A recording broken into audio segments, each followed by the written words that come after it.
एक एक अनपढ़, एक मूर्ख, एक अपर क्लास वो कहता है कि बाबा साहब तो अछूत है, बाबा साहब तो बेकार है। संविधान की ना पता चलने से, जानकारी ना होने की वजह से भी ये प्रशासनिक लोग ये हमारे साथ धोखा करते हैं। हम लोगों को कह रहे हैं भाई संविधान पढ़ो, इसीलिए हमने संविधान चालीसा, हमने 40 अनुच्छेद की एक पुस्तक बनाई। संविधान चालीसा हम पूरे देश देश में, गांव गांव में जाकर के लोगों को जागरूक कर रहे हैं। और उन अंग्रेजों ने मानी हमारे बाबा साहब की बात, और जितने उन्होंने देशों में राज किया सब में रिजर्व बैंक बाबा साहब के सुझाव पर और बाबा साहब के कहने पे बनाए।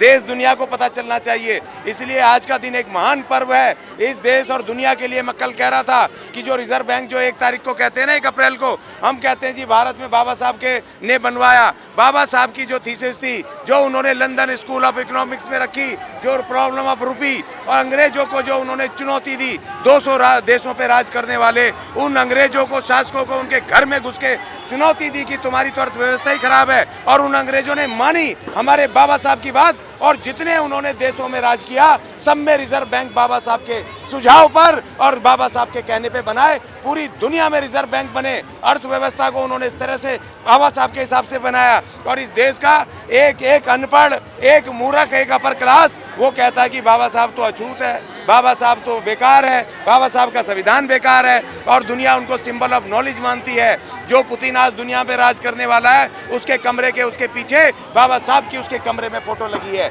चाइना ने हमारी अर्थव्यवस्थाएं नहीं, 70 के दशक में आज चाइना ने पूरी दुनिया के बाजारों पे कब्जा किया है। ये मनुवादी लोग जिन्होंने कि इस देश में मनुवाद को लागू करने की कोशिश की तो डूब गया, ढह गया इसकी अर्थव्यवस्था। आज एक आदमी 14 लाख करोड़ रुपए बर्बाद करके भी आज जेल नहीं जा रहा है। आज भी वो साधु संत है, आज भी वो ईमानदार है, और यहाँ पर जो इस देश में बाबा साहब को मानने वाले हैं वो आज भी सड़कों पे स्ट्रगल कर रहे हैं। तो हम ये कह रहे हैं कि आज का महान दिन है, आज हमें शपथ लेनी चाहिए कि हम बाबा साहब के संविधान का प्रचार करेंगे, उसकी रक्षा करने की शपथ लेंगे, और हम बाबा साहब का जो दिशा निर्देश है संविधान में उसको लागू करेंगे। लेकिन आज दिल्ली में इतना बड़ा जयंती मनाई जा रही है बाबा साहब की, लेकिन कई जगह से खबर आ रही है कि प्रशासन ने परमिशन ही नहीं दी है जयंती मनाने। हाँ देखिए, ये बड़ी साजिश है। एक तरफ तो चीफ जस्टिस जो हमारे इस देश में है, उनके दिशा निर्देश में उन्होंने आदेश दिया बाबा साहब डॉक्टर भीमराव अंबेडकर के जन्म दिवस की छुट्टी होनी चाहिए। इन्होंने मजबूरी में छुट्टी तो घोषित की, लेकिन इन्होंने खबरें आई हैं उत्तर प्रदेश और दूसरी बहुत सारी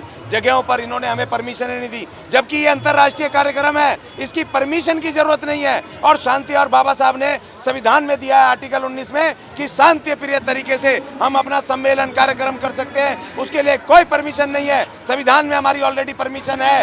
ये लोग कौन होते हैं जो परमिशन नहीं देने वाले? हमारे लोगों को पता चलना चाहिए संविधान का।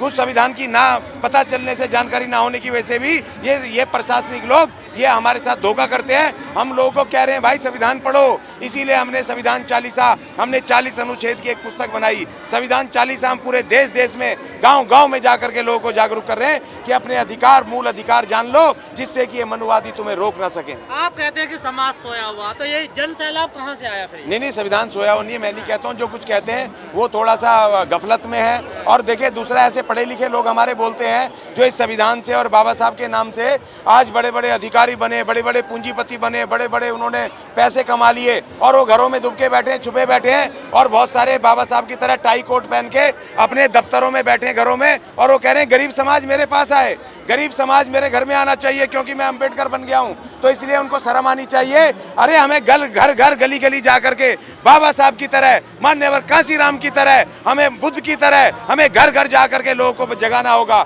उन्हें बुद्ध का भिक्षु बनाना होगा, उन्हें बाबा साहब का, हमें अंबेडकरवादी बनाना होगा, हमें मान्यवर कांसीराम जी का बहुजन बनाना होगा। घर घर जा करके प्रचार करना, ये हमारी प्रचारकों की ड्यूटी है। हमें लोगों को नहीं बुलाना, हमें लोगों के घर जाके उनको अपना मिशन बताना है, संविधान बताना है, अंबेडकर बताना है। हमें अपने मिशन की जानकारी देके उनको खड़ा करना है। तो क्या समता मूलक समाज बन रहा है? नहीं, बिल्कुल बन रहा है। यहाँ देख लो, लाखों लाख लोग हैं यहाँ पर, तमाम लोग बिल्कुल आनंद से, शांति से, अनुशासन से चल रहे हैं। तो यही समता मूलक का यही तो है ना।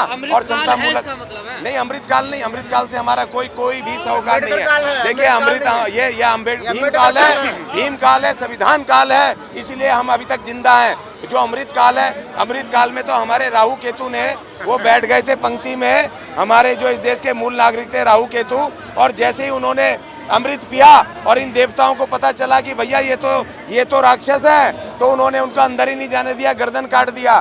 तो वो अमृत हमारा नहीं है। इन्होंने हमारे शिव को बोला बिस्तु पी ले, तू दुनिया बचा ले, और अमृत लेकर के भाग गए। तो इसीलिए हमें उस अमृत से कुछ लेना देना नहीं है। और ये सब छलावा है। हमारा तो संविधान काल, भीम काल, हमारा ये काल है। और हमें अम्बेडकर पे और हमें संविधान पे हमें ध्यान रखना चाहिए। नेशनल दस्तक की आपसे गुजारिश है कि अगर इसको बचाना चाहते हैं तो नेशनल दस्तक को सब्सक्राइब करने के लिए रेड कलर के सब्सक्राइब बटन को दबाएं, फिर बेल आइकन की घंटी दबाएं। नेशनल दस्तक को बचाने के लिए बहुत जरूरी है कि हर खबर को शेयर करें, लाइक करें, कमेंट जरूर करें।